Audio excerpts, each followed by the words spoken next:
ברוך אתה השם אלוהינו מלך העולם אשר קידשנו במצוותיו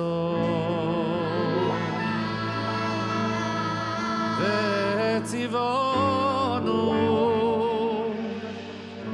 לקרוא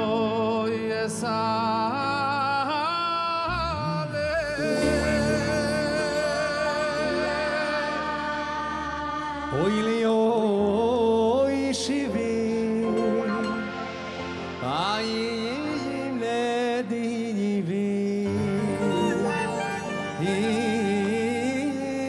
לדיבי ימור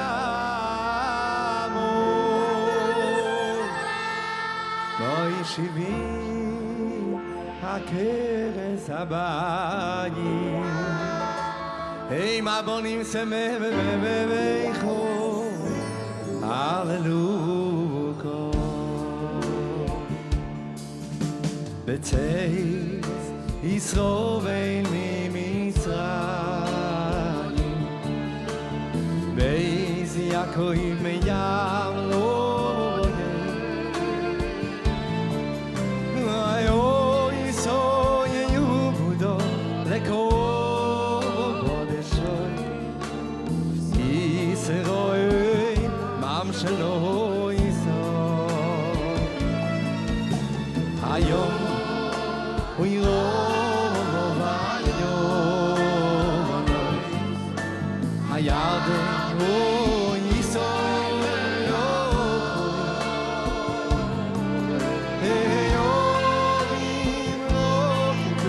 חיי גבויס כיוון לבבית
כל תגמולוי אלוהי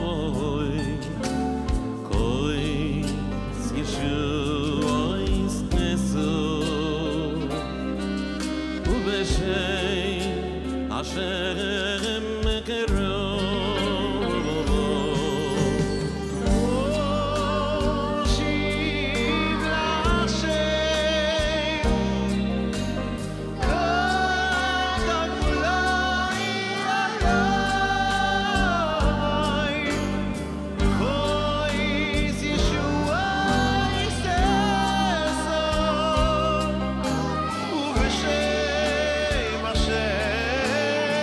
Make it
kois kois kois kois kois tishuv voice eso eso kois kois kois kois kois tishuv voice eso ay ay ay kois kois kois kois kois tishuv voice eso eso kois kois kois kois kois tishuv voice eso kois tishuv voice eso eso ayu veshem Hashem ebevekro kois tishuv voice eso eso ayu veshem Hashem ebevekro nidurai la Hashem ashalem inegdono lechol amovoim nidurai la Hashem ashalem negdono lechol amovoim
ברוכים הבאים. איזו זכות להיות כאן בערב הנפלא הזה. אני לוקח את רשות הדיבור למרות שאני חושב שאני אהיה צעיר כאן, אבל אולי בגלל זה אני אהיה חצוף. אבל באמת זו זכות בשבילנו להיות כאן. בתקופה באמת מטלטלת. ראש העיר אמר שזו תקופה קשה, אבל אני רוצה להגיד שזו גם תקופה של אמונה גדולה. בפרט בעיר הזאת, עיר של תורה, עיר של אמונה. ויש לנו את הזכות להתכונן ביחד ללילה הגדול שבו... אתם יודעים שבדרך כלל שואלים יהודי, במה אתה יהודי? מה זה אומר להיות יהודי? אז אנחנו בדרך כלל עונים תשובות שקשורות למה אנחנו צריכים לעשות בשביל הקדוש ברוך הוא. זה נכון, אנחנו צריכים לעשות בשבילו הרבה. אבל האמת היא שבליל הסדר אנחנו עוסקים במשהו אחר. לא במה אנחנו צריכים לעשות בשבילו, אלא מה הוא עשה בשבילנו, מה הוא רוצה. והאמת היא שאחרי ששואלים את השאלה מה נשתנה ועונים עבדים היינו וכל התשובה, אם מבינים אותה או לא, אבל זה נגמר בדבר אחד בשיא. מה הקדוש ברוך הוא רוצה? ברוך שומר הבטחתו לישראל. הוא בחר בנו. הקדוש ברוך הוא בלילה הזה בחר בנו וכל שנה בוחר בנו מחדש ולא מוכן להתייאש למרות הכל. הוא אומר אני הולך עם העם הזה עד הסוף. ואשרינו שזכינו, אשרינו שזכינו. ולכן אנחנו מסיימים ב"ויהי שעמדה". והיא שעמדה לאבותינו ולנו. שלא אחד בלבד עמד עלינו לכלותנו, אלא בכל דור ודור. כתבו את זה אז, אבל עדיין בכל דור ודור יש לנו מישהו. וכנראה שגם אם ננצח במלחמה הזאת, בעזרת השם יבוא משיח. אבל אם לא, כנראה יבוא מישהו אחר. בכל דור ודור. הקדוש ברוך הוא מצילנו מידם, והוא רוצה להראות לנו את זה. הוא הוביל אותנו למצרים והוא הוציא אותנו משם. אז הלוואי שהוא גם יוציא אותנו מעכשיו, ממה שאנחנו עכשיו בגאולה אמיתית, גאולה שלמה, בעזרת השם, שנזכה שהמשיח יבוא. אז אנחנו שמחים להיות כאן בערב הזה עם באמת בעלי מנגנים מיוחדים, ותשאירו איתנו ביחד בכל מקום שאתם.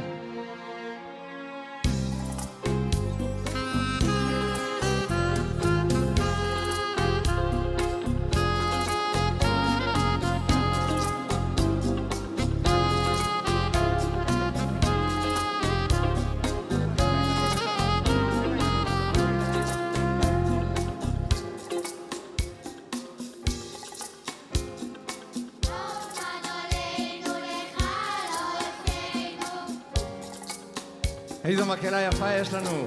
בואו נשמע אתכם.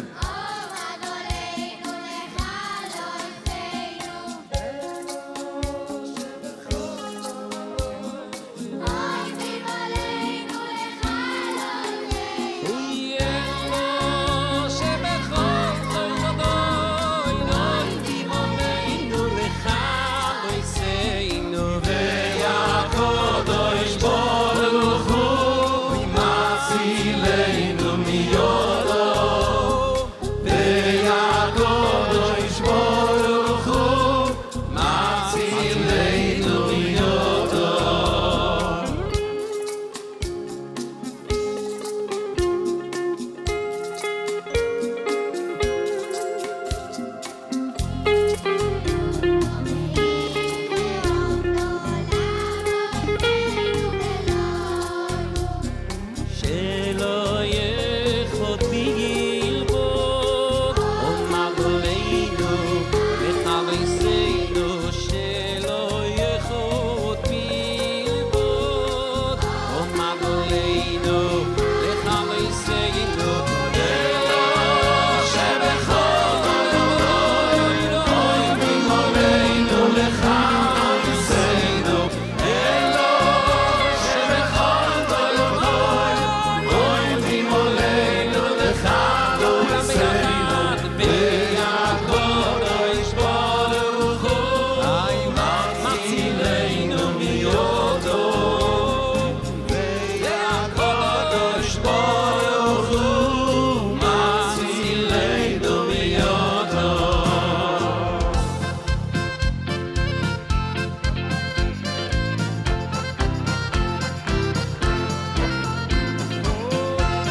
והיא שיומדו למה יסיינו למה יסיינו ולא בנו שלא יחוד אחד בלבד עומד עלינו שלא יחוד אחד בלבד עומד עלינו שלא יחוד אחד בלבד עומד עלינו עומד עלינו למה יסיינו שלא יחוד אחד בלבד עומד עלינו שלא יחוד אחד בלבד שלא יחוד אחד בלבד עומד עלינו עומד עלינו למה יסיינו אלו של חודאי לבדוי אלו של חודאי לבדוי בואי תימולנו למה יסיינו אלו של חודאי לבדוי אלו של חודאי לבדוי בואי תימולנו למה יסיינו ויעקב דוש ברוך הוא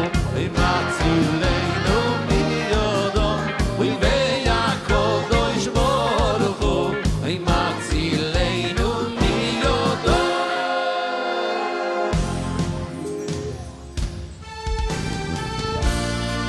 אומר בעל ההגדה שבכל דור ודור עומדים עלינו לכלותנו.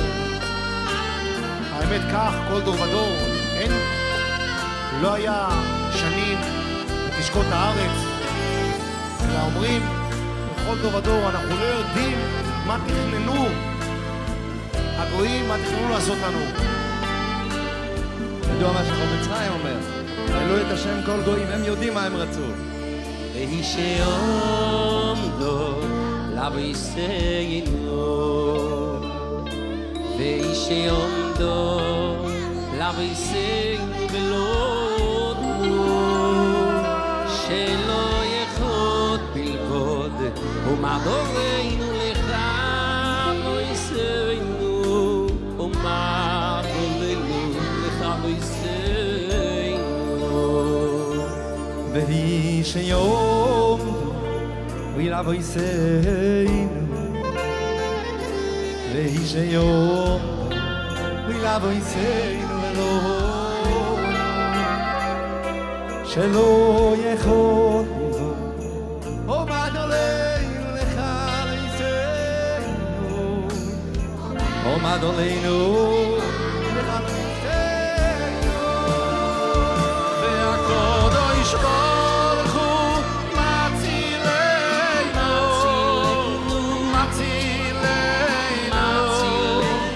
מידו והקדוש ברוך הוא מצילנו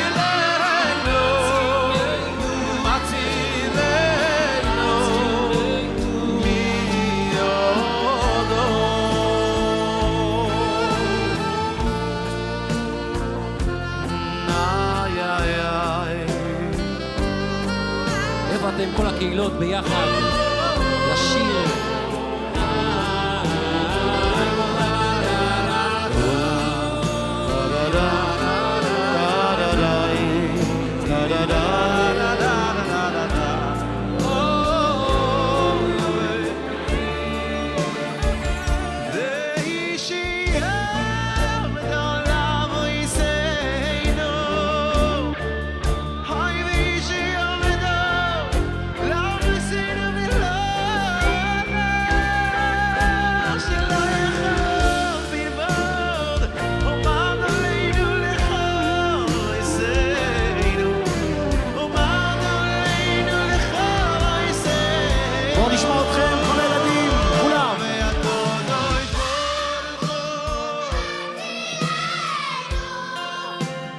שומעים אתכם מכל בני ברק שרים. איזה יופי.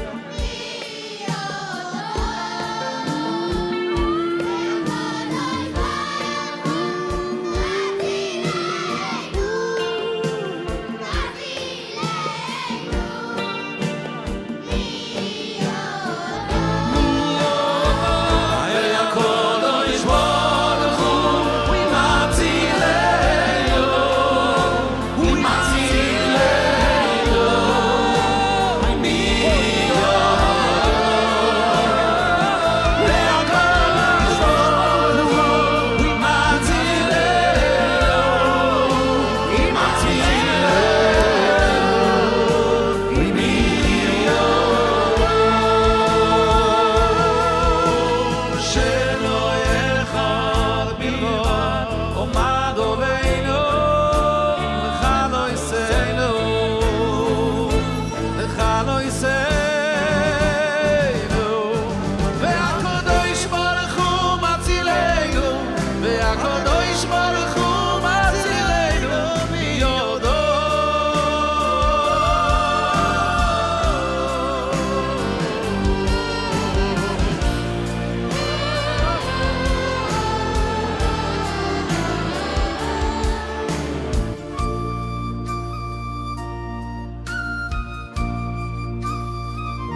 במרחב מן המגיצה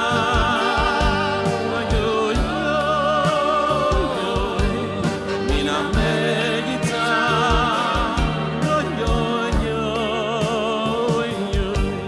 מן המגיצה קרוב וזיקו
אלוהי קראנו, אויה מקביל לא שווה, אויה משפילי, אויה משפילי, לירויס בשומעים מיובחר.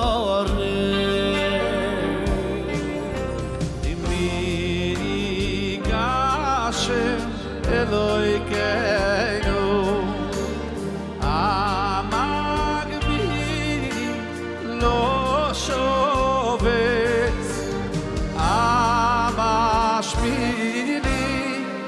המשפילי לירויס בשומעים ובארץ.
מעולות שם השם רום על כל גויים השם על השומעים כבודו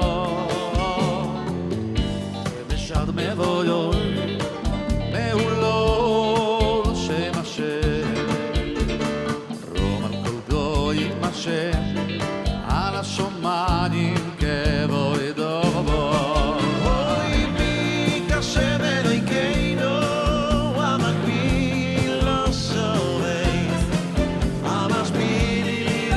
השומעים ובארץ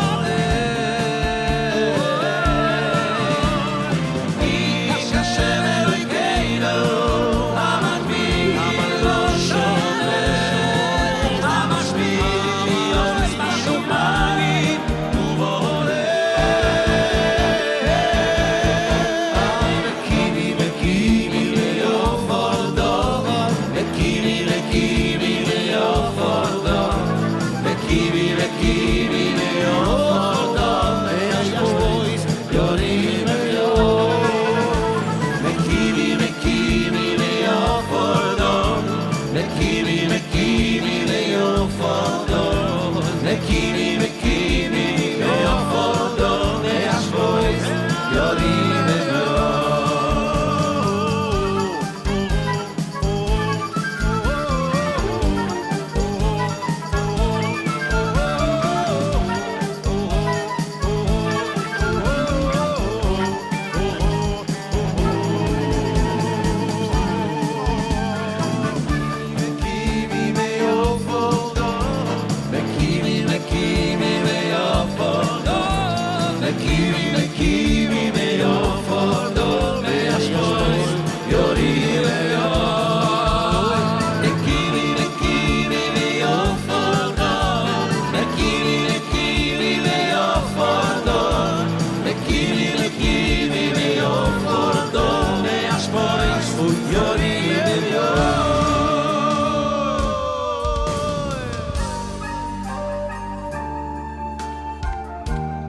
אחד השירים מהלל הכי יפים שנכתבו אי פעם, נכון?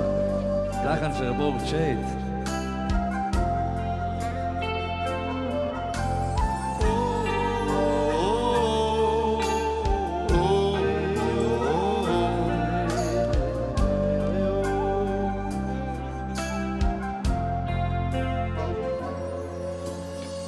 לוי עמוס כי יחיה והספר מבזקו יחסוי ישרניקו ולמובס לא נסונוני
שכוייך, תודה רבה לכולם. אז גם לי, לכבוד להיות פה מול כל כך הרבה בני תורה. אנחנו דיברנו מקודם על ואיש העומדו. דווקא ראיתי פירוש שונה, קצר, אבל שונה. הנציב מוולוז'ין אמר, והיא שעמדה לאבותינו ולנו, דווקא בגלל שבכל דור ודור עומדים עלינו לכלותנו, אנחנו צריכים להודות לקדוש ברוך הוא על זה. דווקא בגלל שעומדים עלינו לכלותנו, בגלל זה אנחנו נשארנו עם שמובדל מכל העמים. בגלל האנטישמיות, בגלל כל מה שקורה, אנחנו נשארנו מובדלים, ייחודיים, ואנחנו שומרים על הגחלת. כיוון אחר.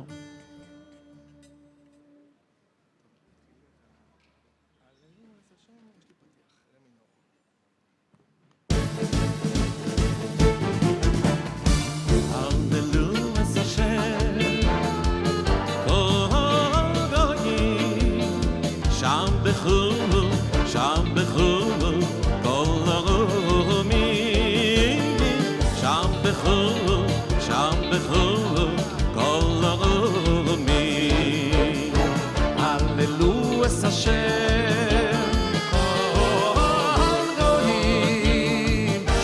בחור, שם בחור, לא עונים, איי איי איי, שם בחור, לא עונים. איי איי, כי גבר, עלינו חסדוי.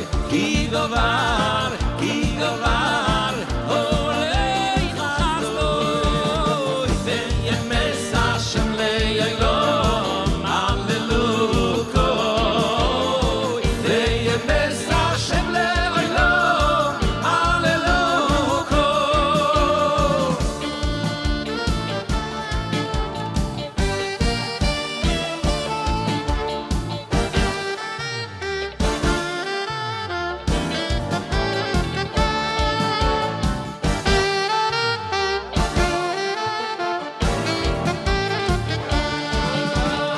כי גבר, עלינו חסדוי. כי גבר, עלינו חסדוי. וימס השם ליילום, הללוקוי. וימס השם ליילום, הללוקוי.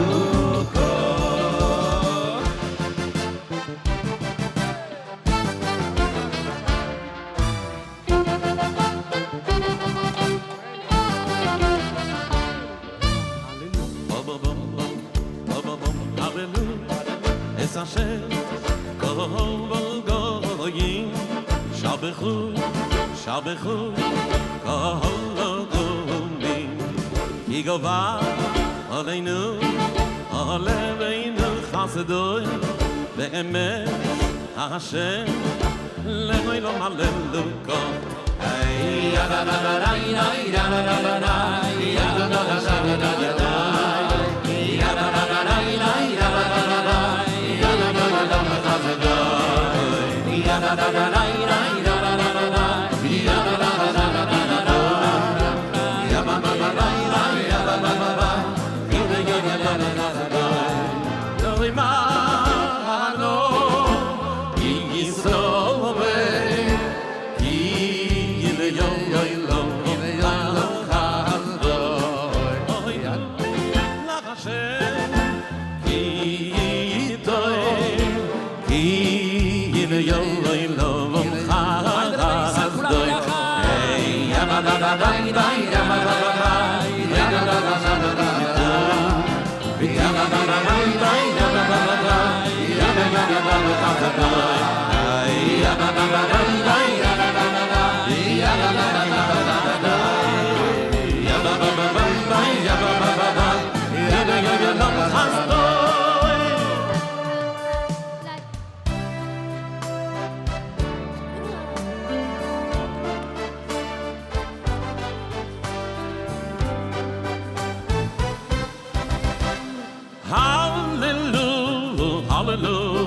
Hallelujah, Hashem kol goyim.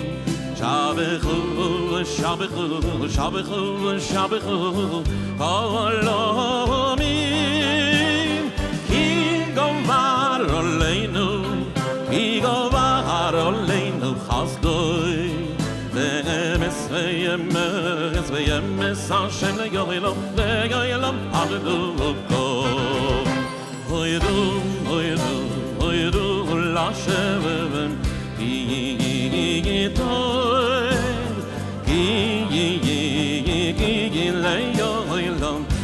Le'yoilom chasdoi.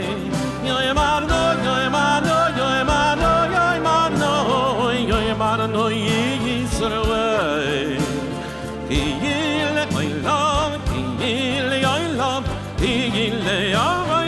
Yoilam echadoi. Yoimruno v'saharoi. Yoimruno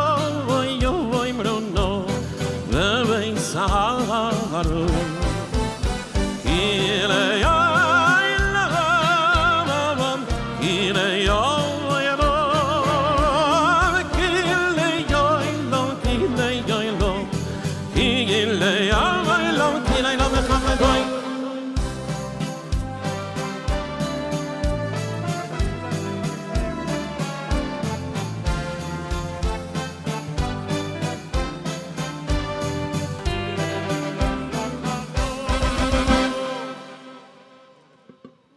מצווה זו לספר בשבח יציאת מצרים, זה חוב של האדם לספר בשבחים של יציאת מצרים, וכל אדם שמספר ביציאת מצרים ושמח בסיפור, עתיד הוא לשמוח עם השכינה בעולם הבא, שהיא השמחה והשמחה הגדולה,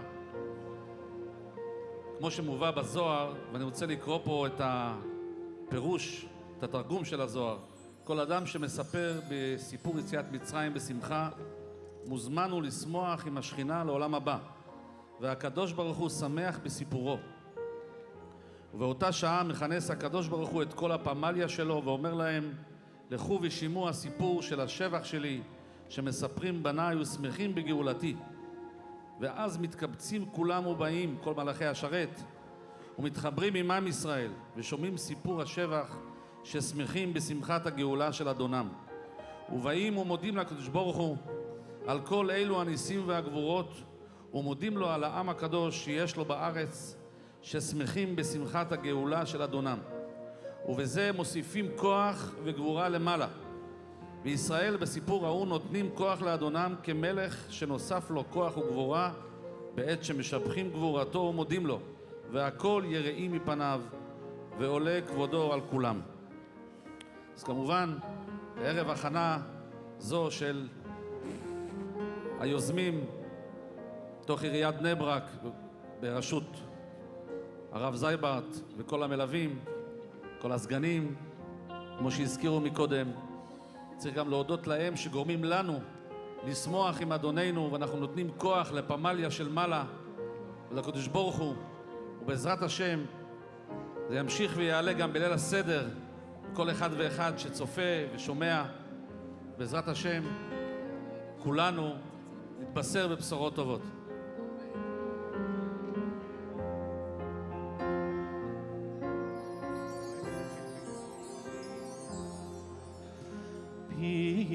זכורי שערי צדק אוי בום אוי דקו זה השם להשם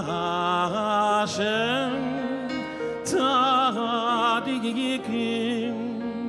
יבוא יבוא היבוא ידחו כי אני סבוני ותגילי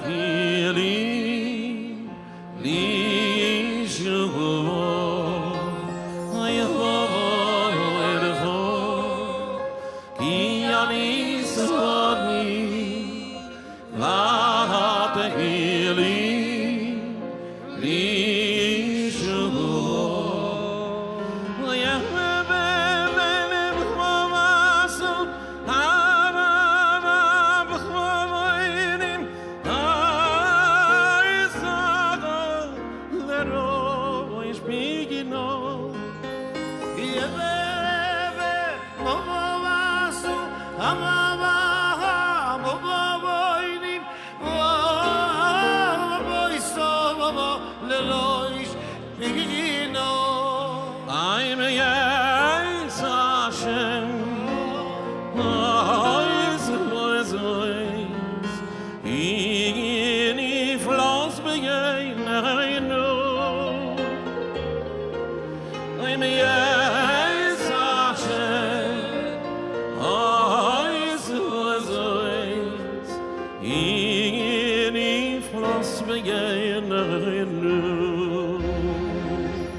Hashem Oyono Hashem Ki Yani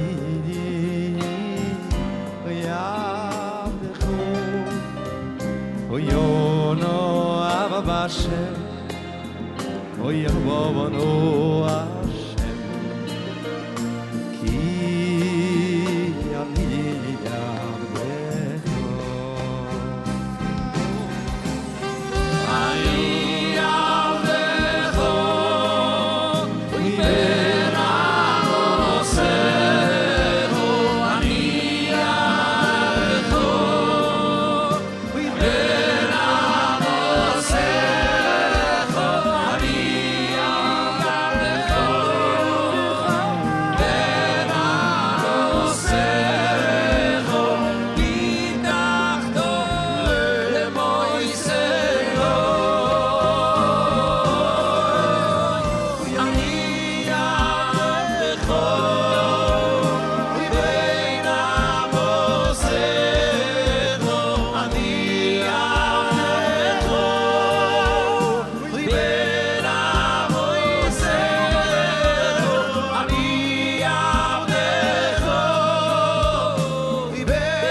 Yo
בוא נשמע את הילדים.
האמת שלא הכנתי, אז כבר פתיח יש לי, אבל באמת זה להיות חלק בלתי נפרד מהאגדה. היינו מסבים בבני ברק, אז ברוך השם שאנחנו זוכים, ובעזרת השם שנזכה. אז שמעתי רעיון יפה, אבל אבי, אני חושב לפני שנתחיל ברעיון, אי אפשר לאכול סעודה שלמה בלי איזה לחיים, לחיים, רבי ישראל להרים כולם. לחיים, לחיים, אוי לחיים, לחיים, לחבבה. לפחות קצת מים.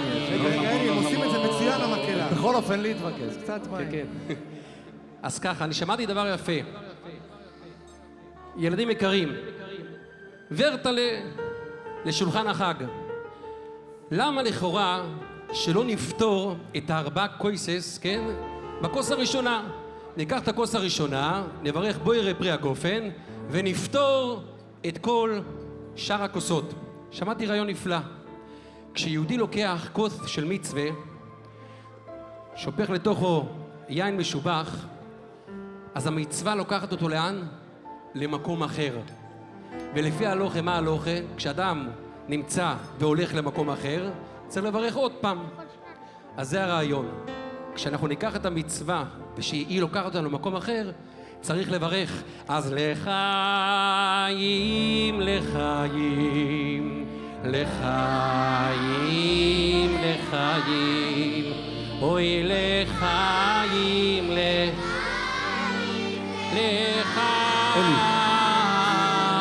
עוד דבר, ניתן לילדים מאוד יפה.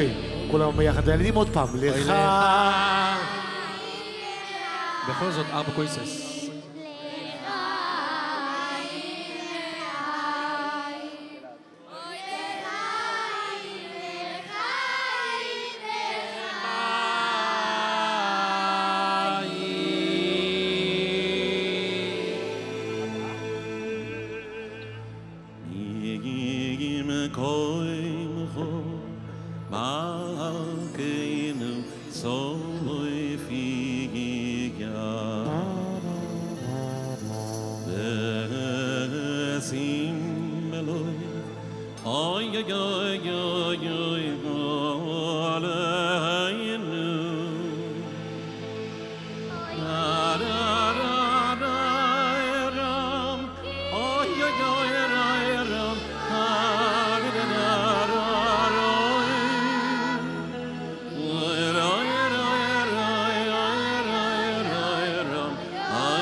ושמחנו בסיכונו ואושב כהנים לעבודתו ולווים לשירו ולזמרו אושב ישראל ינפק אוי והרינו בביונו ושמחנו בסיכונו ויושב כהנים לעבודתו ולווים לשירו ולזמרו יושב ישראל ינפק ושומנה נעלה ונקרוב ונשתחווה לפניך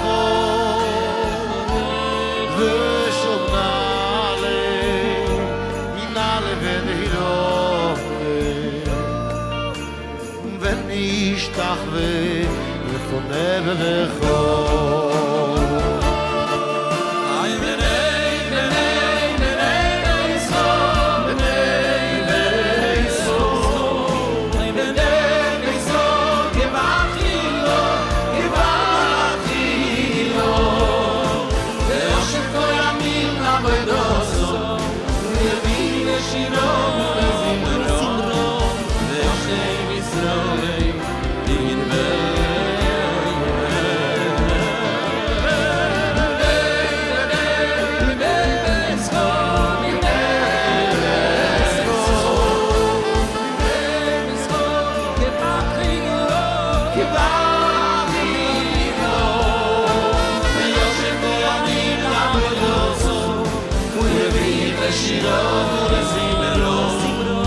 Hashem Yisroel Yineveyem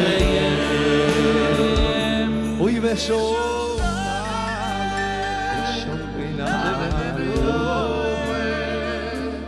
ונשתחווה ולפניך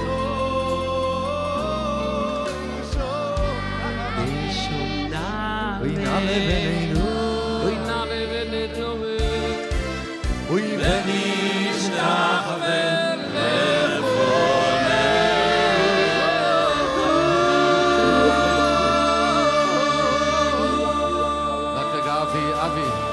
אבי, רק רגע, בוא נשמע את הקהל. בני איזה קהילה אתה שומע? איזה יופי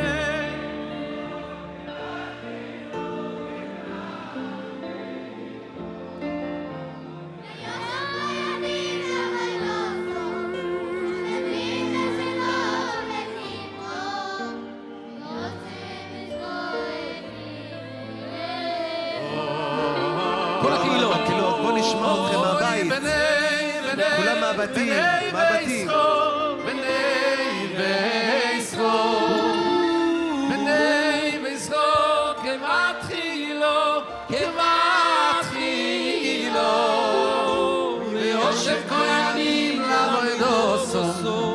ולווים לשירו ולזמרו ואושר ישראל ינבא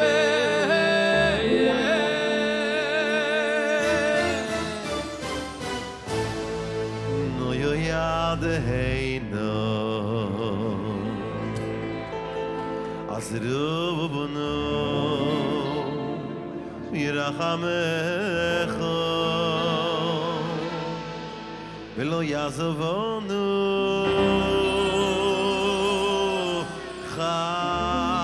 חסדך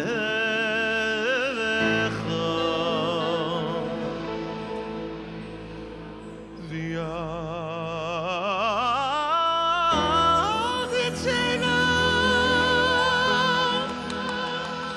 ויד יצאנו אוי וישב אלוהיכם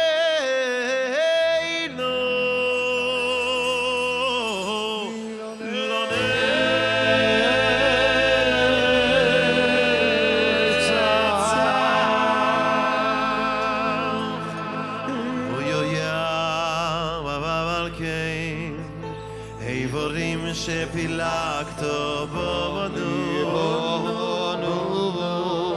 אוי ברוח ונשמה שנפחת ביפינו אוי ולא משיים אשר שמת בפינו אוי אוי אבל כן איברים שפילגת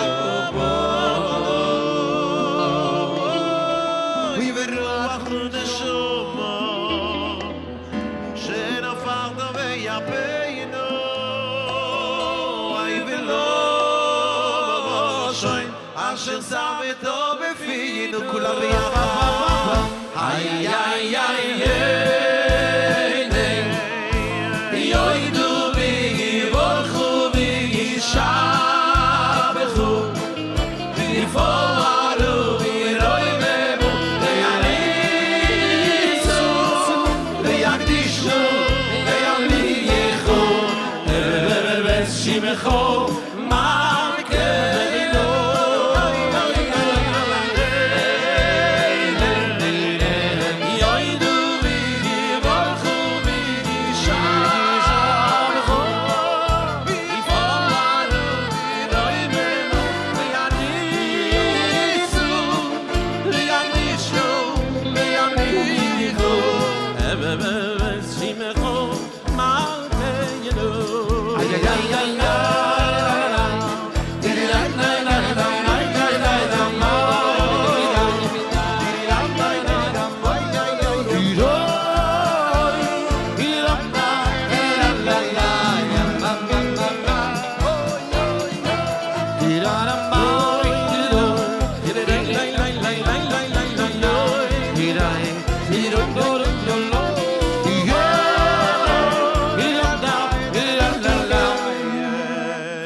מוריי ורבותיי, אני חושב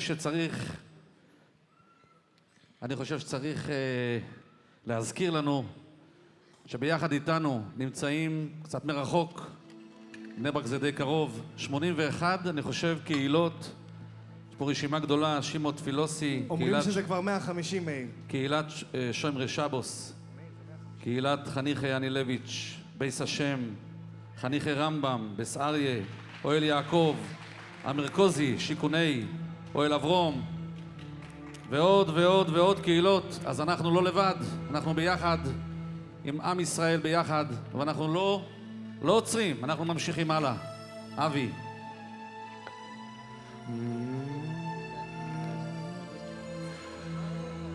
נשמע אז קול חי תבורך חרס שמחו אשר בהם אלוהינו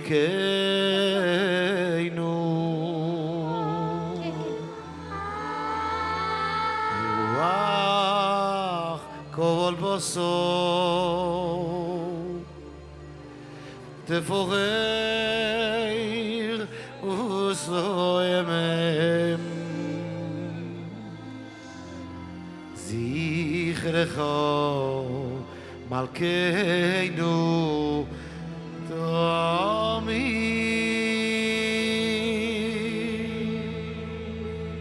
מן אוילום ויד אוילום אתו כן מבלעדיכו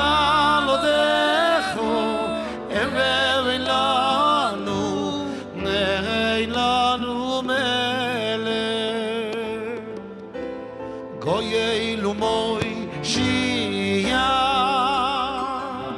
יפו וידה ומה בבצי ומפרנס ויובו ינר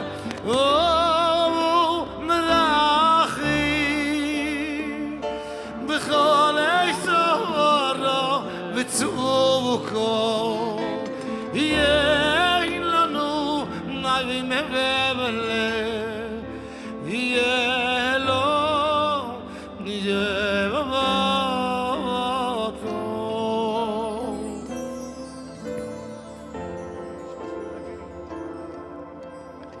נשמס, נשמס, נשמס, נשמס, כל חי דבורק שמחו, שמחו השם אלוהינו נשמס, נשמס, כל חי נשמס, נשמס, כל חי דבורק שמחו, שמחו השם אלוהינו אוי ורוח וכל בוס איפה אינוס אלוהים ורוח וכל בוס איפה אינוס אלוהים אוי זכרך נותן אותו כולם ביחד. מי אוי לו ויאמן אוי לו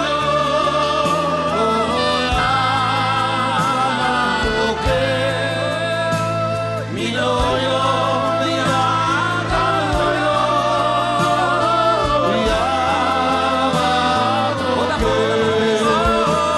מי לא אוי לו ויאמן אוי לו שומעים אתכם.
היום וכל הלילה שומרים הפגן לעירכו כל היום וכל הלילה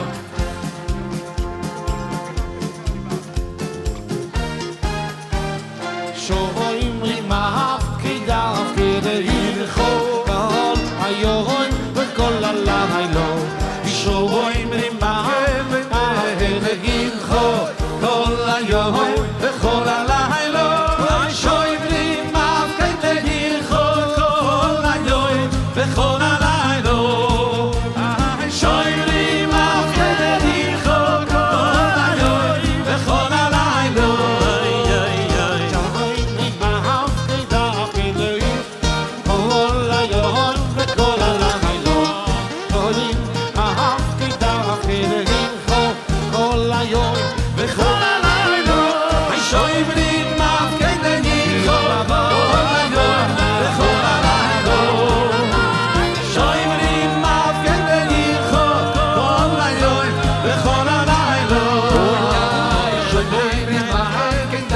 לעירכו כל היום וכל הלילה שומרים הפגן לעירכו כל היום וכל הלילה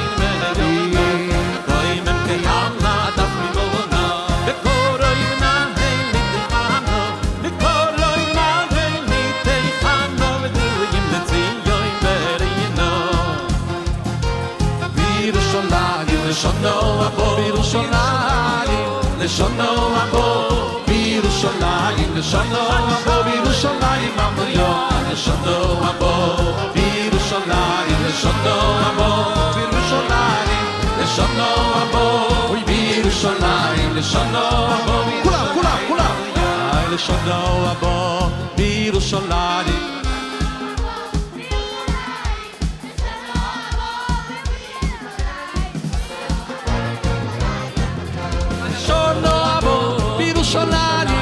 בירושלים עמויו, לשונו הבו בירושלים, בירושלים עמויו, לשונו הבו בירושלים, בירושלים עמויו, לשונו הבו בירושלים, בירושלים עמויו, לשונו הבו בירושלים, בירושלים עמויו.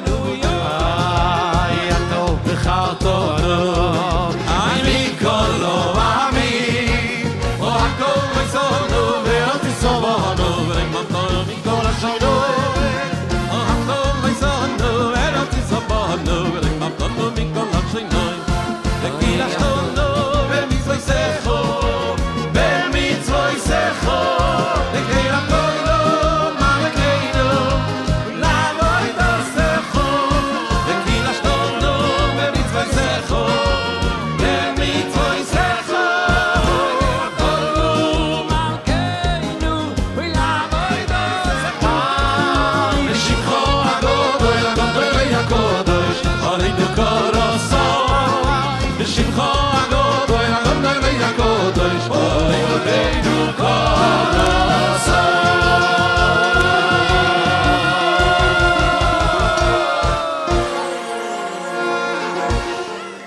אנחנו ממשיכים.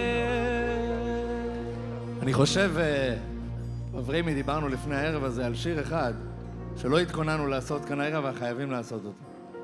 אז הנה, יש לנו את ההזדמנות. אחד השירים בעיניי היפים ביותר. אני מקווה שלא יגנבו לי את הרעיון, כי אני רוצה להוציא את זה בגרסה יפה וטובה, בעזרת השם יום אחד. אבל אתה מכיר את זה יותר שנים ממני, זה בטוח. רגע, אבי, נפתלי מדבר פה על שיר מסוים.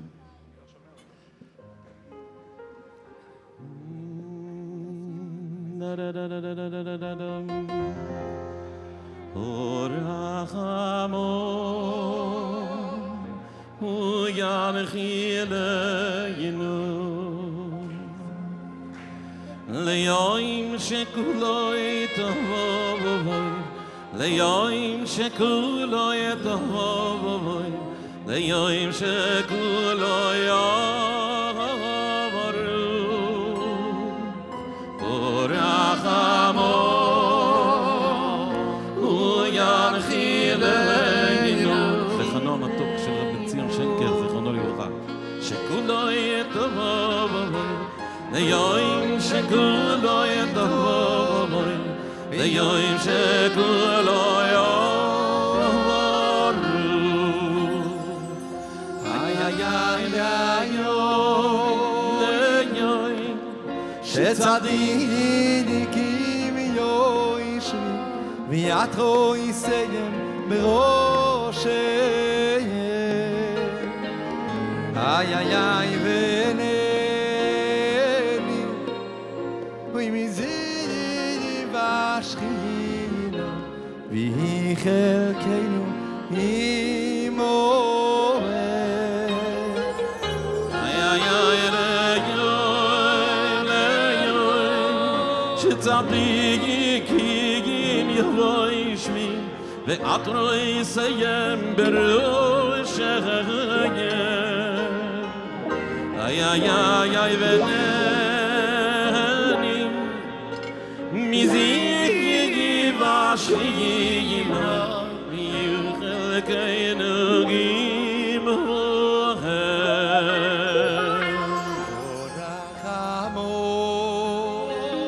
וינחיל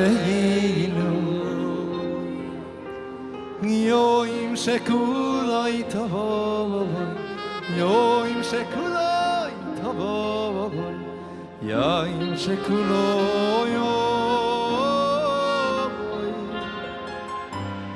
רחמו וינחיל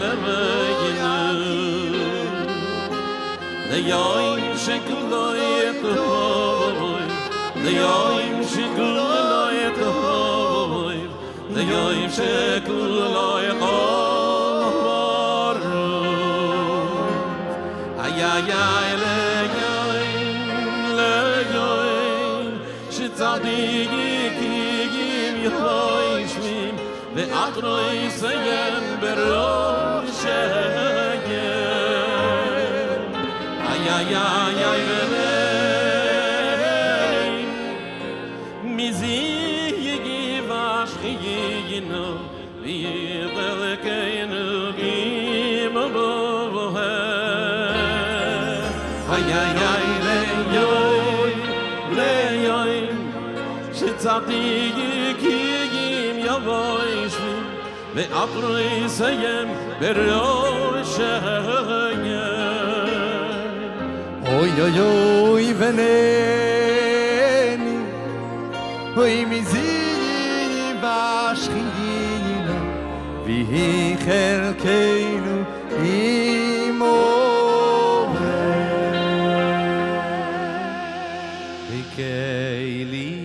וכליאתו וידקו אלוהי קאי arroi memeko oi keiliato vedoideko eloi kai arroi memeko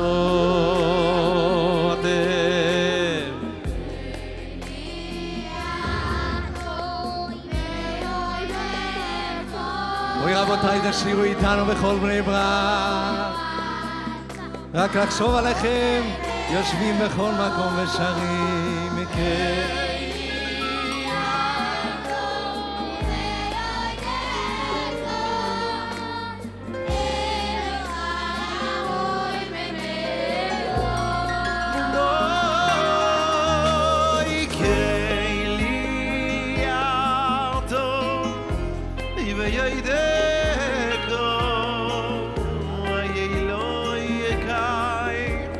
Arroye me meco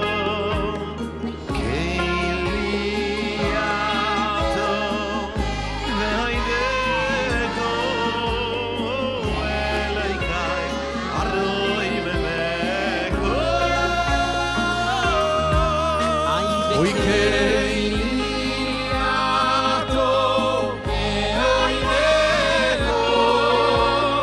אלוהי קאי אדוי ממנו קהיליאתו ואוהבנו אלוהי קאי הלחס כמו וכמו תוי וחפולו וכופלת למוקוי מולנו למוקוי מולנו עולנו הלחס כמו וכמו תוי וחפולו וכופלת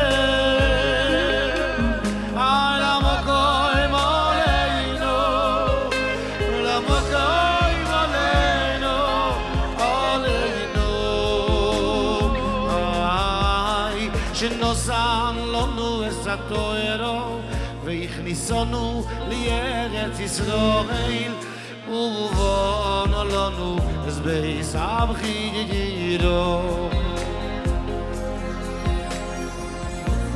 לנו את התוארו והכניסונו לארץ ישראל ובונו לנו בייס הבחירו שלא ילום, שלא ילום חוד תזמן הגילה יזנוך נשדו ריבונוי שלא ילום, שלא ילום ריבונוי שלא ילום, שלא ילום זמן הגילה יזנוך נשדו אוי בריבוי דוי שלא ילום, שלא ילום אוי בלגרש מדח ונוח הפתקי בלגרוי סגולס יזנוך נשדי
ממש לפני שאנחנו עוברים למחרוזת סיום של שמחה, יש סיפור אחד יפה וקצר ממש, שכבר כמה שנים מלווה אותי בפסח. סוף ליל הסדר, ממש עכשיו אנחנו בסוף. אנחנו אומרים, אחד מי יודע, אחד אני יודע, אחד אלוקינו, שני לוחות הברית. מה זה השיר הזה? אז יש סיפור מפורסם על איזה משולח שהגיע אחרי מלחמת העולם הראשונה וחיפש יהודים, חיפש להחזיר אותם לאביהם שבשמיים. אז הוא נכנס לבית מרזח, לקרצ'מה, והוא ניסה למצוא מי יהודי שמה. אז איך הוא ידע מי יהודי ומי לא? אז היה משחק שהם היו משחקים בבית מרזח, כל השיכורים היו עומדים על השולחן והיו משחקים משחק הסיטואציות. אחד היה צועק בוקר ומישהו היה צריך להגיד מה זה מזכיר לו. אז הוא אמר, אני אצעק, יש לי מה לצעוק. והוא צעק אחד, וכשהוא צעק אחד, איזה שיכור אחד מירכתי החדר אמר, אחד אלוקינו שבשמיים ובארץ. אז על זה השיר הזה, שבסוף ליל הסדר אנחנו אומרים לקדוש ברוך הוא, אנחנו יהודים, כשאומרים לנו אחד, זה אחד אלוקינו, כשאומרים לנו שניים, זה שני לוחות הברית. הלוואי שנזכה לצאת מליל הסדר הזה מרוממים עד למעלה. קרב יוים, קרב יוים, אשר הוא לא יוים, ולא אלו רמו ידך, כי לכו היוים, אף לכו יפלחו עליילו. קורב יוים, קורב יוים, אשר לא יוים ולא לילו רומו ידע, כי לכו היוים אף לכו עליילו. שומרים אבכן לריחו כל היום וכל הלילה, דאגי כי יוים חשרס לילה.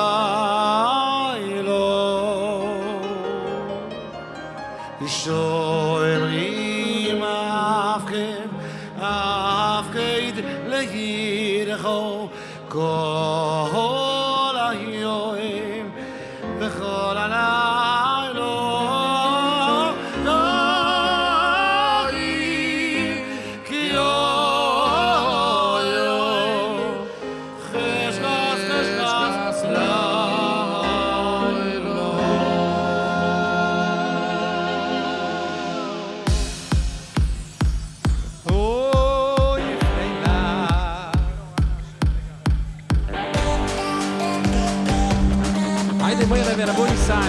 כל הקהילות, בוא ניסי שבעזרת השם לשון הרבים בירושלים נזכה גם לחזות יחד את הסדר יחד עם כל עם ישראל.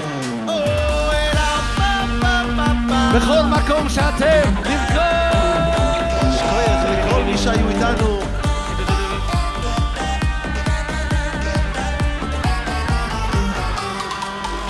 הושיענה מפגונה, הצליחנה במעשים טובים, הושיענה בעולם הזה, הצליחנה לעולם הבא. הושיענה מלשון הרע, הושיענה, הצליחנה בתלמוד תורה, הושיענה בעולם הזה, הצליחנה לעולם הבא. השם הושיענה, השם הצליחנה, השם הושיענה, השם הושיענה, השם הושיענה, השם הצליחנה.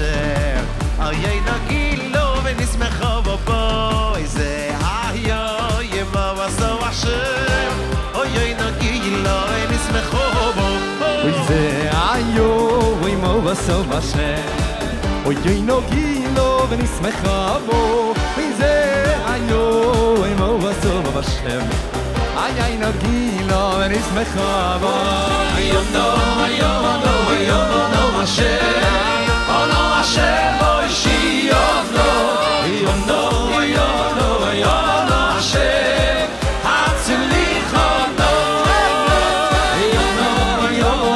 יונו אשר אונו אשר בוי שיונו יונו אשר הצליחונו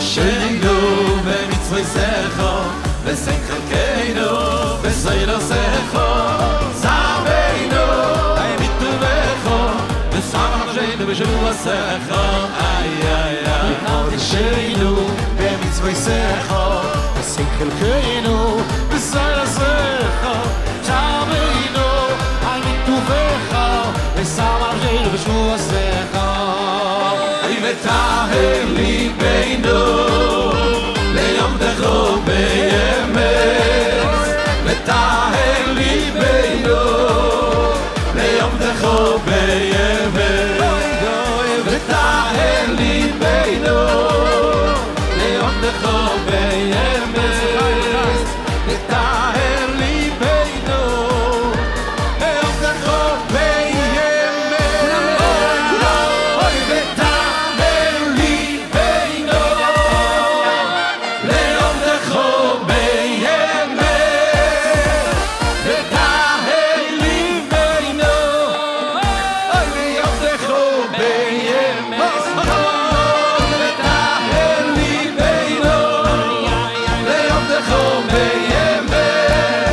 ותהל ליבנו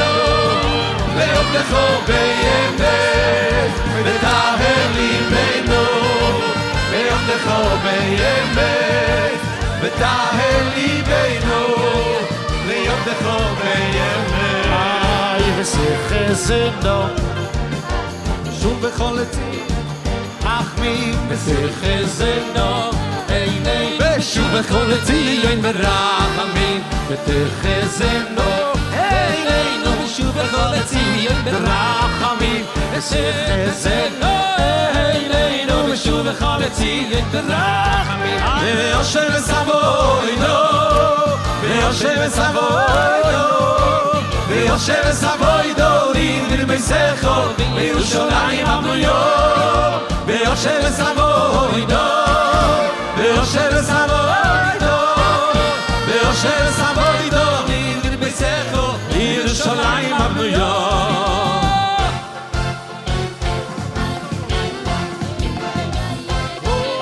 אוי אדון בחרתנו אוי מיקולו עמים או אדון יסונו ולא תסובנו אדונו מכל השנו או אדון יסונו ולא תסובנו אדונו מכל השנו אדון בחרתנו מיקולו עמים או אדון יסונו ולא תסובנו אדונו מכל השנו או אדון יסונו ולא תסובנו אדונו מכל השנו וגיל השומנו במצווי זכו במצווי זכו לקל אדונו מלכנו ולעבוד דרכו וגיל השומנו במצווי זכו במצווי זכו מלכנו ולעבוד דרכו ושמחו הגודו יגודו יולי בכל הסוף ושמחו הגודו עולה לכל רסוי אוי אדירו יבנה ביסו יבנה ביסו ביסו בקורו אוי אדירו יבנה ביסו יבנה ביסו ביסו בקורו אי בימנו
לשונו אבו בירושלים, לשונו אבו בירושלים, בירושלים אמויו. לשונו אבו בירושלים, לשונו אבו בירושלים, לשונו אבו בירושלים, בירושלים אמויו. לשונו אבו בירושלים, בירושלים אמויו. לשונו אבו בירושלים, בירושלים אמויו. לשונו אבו בירושלים, בירושלים אמויו.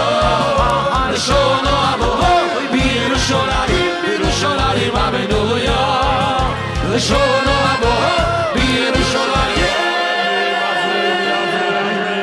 בירושלים, בירושלים, בירושלים, בירושלים, נמואל, בירושלים,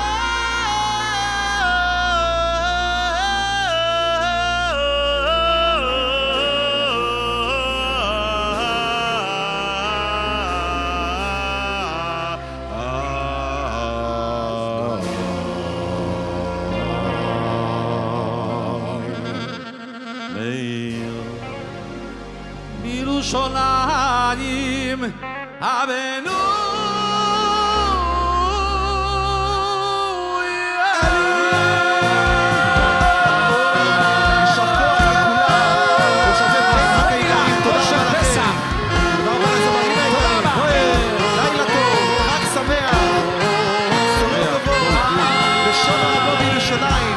תודה רבה לאבי דרור על הקלידים ועל ההפקה המוזיקלית. חיים קירשנבוים, חיים קירשנבוים, אריק שחר, אריק שחר,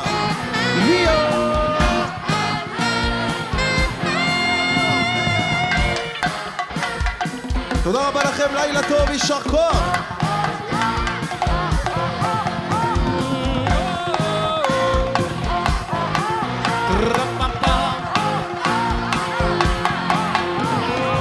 אריק שחר